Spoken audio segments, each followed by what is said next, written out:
Como é que a gente pensa, define, conceitua a ação dos seres humanos?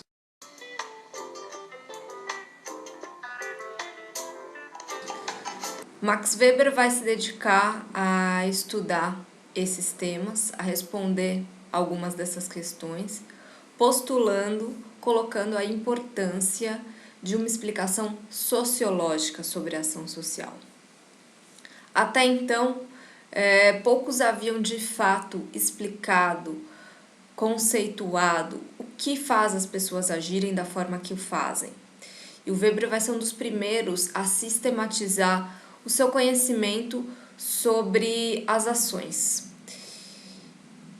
É importante a gente considerar que, para Weber, a ação social é toda uma ação que tem um sentido, o que é diferente, por sua vez, da noção de comportamento. Por isso que ele vai dizer que nem toda ação é propriamente social. Uma ação social, ela se orienta por expectativas com relação ao presente, passado ou futuro, e nem todo tipo de contato entre as pessoas é por isso social. Por exemplo, o choque acidental de duas pessoas na rua. Se não houve uma ação premonitória, se não houve uma intenção, e se elas acidentalmente se trombaram, isso não pode ser considerado, segundo Weber, ação social. É nessa tentativa de separar o que é psicológico do que realmente tem uma explicação mais ampla, calcada em elementos sociais, é que Weber vai se destacar como um dos grandes teóricos da explicação da ação social. E como que a gente faz para entender a ação social? A gente tem que reconstruir essa ação. Isso se dá através de categorizações, muitas vezes, e é o que Weber faz. Ele vai categorizar 4 tipos distintos de ação social. Aí entra também toda a questão da racionalidade, que é algo que Weber traz consigo na sua análise, a importância de pautar o conhecimento tal como ele existe em parâmetros racionais. Então, voltando aos tipos de ação social, Weber vai dar 4 tipos ideais, né? A ação social racional, relativa a fins e a meios, a ação racional com relação a valores, uma ação social afetiva e uma ação social tradicional. Qual que é a diferença entre elas? Voltando na ideia que é importante pautar o início da racionalidade na sociedade moderna e explicar isso, coisa que Weber faz muito bem, é necessário separar o que é tradicional do que é moderno. E uma ação social tradicional, para Weber, é aquela que é condicionada à tradição, que não tem uma explicação propriamente racional. Ela é um pouco dos costumes, das tradições, das heranças culturais, daquela força, daquela imposição que a sociedade tem sobre os indivíduos, de que fala Durkheim. Pois bem, é mais ou menos assim que é conceituada a ação social tradicional. Mas e as demais? Como é que elas se explicam? Eu acho importante separar aqui, primeiramente, a ação social relacionada a fins e meios e a ação social racional referente a valores. Ambas são ações racionais, ou seja, diferente da ação tradicional, elas são pautadas em questões de racionalidade, de construção de uma racionalidade, de um pensamento específico. E, diferentemente das ações tradicionais que exigem uma forma de legitimação, seja via força física, legitimação simbólica, até porque elas são repetidas no tempo, as ações racionais, elas são explicadas e pautadas em critérios específicos, em critérios que são comprovados, especificados conjuntamente e que envolvem um determinado pacto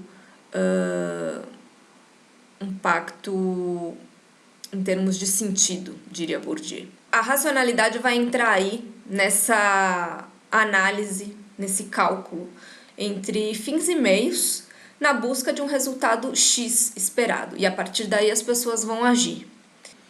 Então, a ação social racional voltada a fins, ela exige, ela pressupõe uma racionalidade nesse cálculo, nessa equação entre fazer alguma coisa para obter outra, em ter um resultado X porque eu estou acreditando, eu fiz um cálculo que isso vai acontecer. Por mais que não aconteça, a ação, a intenção da ação, ela foi pautada de forma racional. Já a ação social racional com referente a valores, ela é pautada sem considerar as consequências. Eu ajo porque eu acredito nesse valor e esse valor não sei necessariamente para onde ele vai me levar. Mas é uma convicção, eu preciso agir dessa forma. E no que a ação social racional com referente a valores se diferencia da ação social tradicional? Bom, primeiro é importante a gente voltar para essa distinção. O tradicional ele é pautado em processos culturais que exigem uma legitimação. O valor, ele pode ser uma ideia, uma ética, um estilo de vida que não necessariamente é tradicional. Ele pode ser moderno. E você pode ter, então, uma convicção pessoal e você agir na modernidade de acordo e ter essa ação racional com relação a valores. Então, a ação social referente a fins e meios, ela exige a racionalidade dos meios, a racionalidade dos fins e a racionalidade das consequências secundárias, ou seja, aonde isso vai levar. A magia seria uma ação social racional com referente a fins e meios? Não. Por quê? Porque a magia, ela pode até contemplar fins racionais, mas ela utiliza, ao fim e ao cabo, de meios não racionais. Então, é importante a gente pautar que numa ação social racional com referente a fins e meios, a racionalidade deve predominar. É claro que essas distinções, esses tipos, são tipos ideais. Na realidade, eles se misturam entre si. E para a gente explicar ações, a gente tem que considerar, então, não apenas o comportamento, mas a gente tem que olhar, segundo Weber, também para os valores, conhecer os valores que estão em pauta. A ideia de separar em tipos é uma categorização que visa, então, trazer o grau de importância para a gente olhar sociologicamente para esses casos e explicá-los sociologicamente. E a ação afetiva? A ação afetiva ela pode ser também considerada dotada de elementos que não são racionais, que são afetivos, que envolvem o campo das emoções. Mas essa discussão entre emoção e razão também é muito controversa hoje em dia, porque também há teorias que vão mostrar o quanto as nossas emoções elas são pautadas por determinados regimes culturais que têm a sua racionalidade, inclusive na modernidade, baliza-se por questões racionais. Mas a ação afetiva, ela pode ser mais igualada a uma ação mais tradicional, nesse sentido de se opor ao racional para Weber. O que está por trás dessa teoria de Weber? Eu acho que tem duas questões importantes para a gente considerar.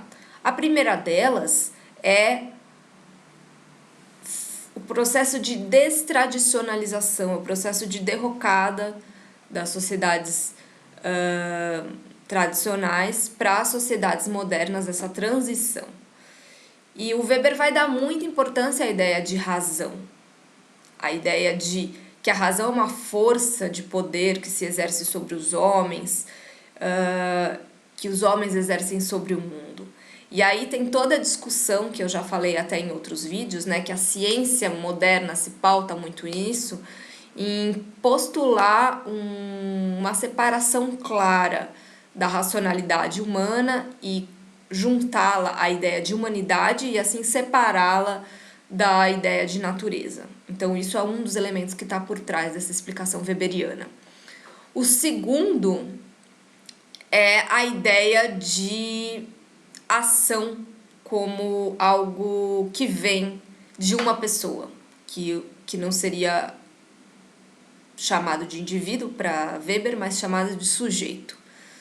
Então, o sujeito, nós, seres humanos, que somos os realizadores das ações. As ações, elas não existem por si só, elas não são desencadeadas por outros meios, senão por nós, por seres racionais. Bom, tudo isso vai um pouco por água abaixo quando a gente passa a compreender o mundo como um encadeamento de agenciamentos, como mostram Latour, e recentemente eu falei também da Isabelle Stangers, que vão pautar um pouco a desconstrução desses conceitos todos, para a gente entender um pouco mais os efeitos, né, que essa racionalização do mundo, que Weber também foi um dos precursores, gerou na nossa relação, né, no nosso fazer científico, na nossa relação com os objetos. Mas para o vídeo de hoje fica então essa percepção do que Weber traz em suas teorias da ação. A ideia de destradicionalização e a ideia de agência como algo específico de nós, sujeitos, seres humanos.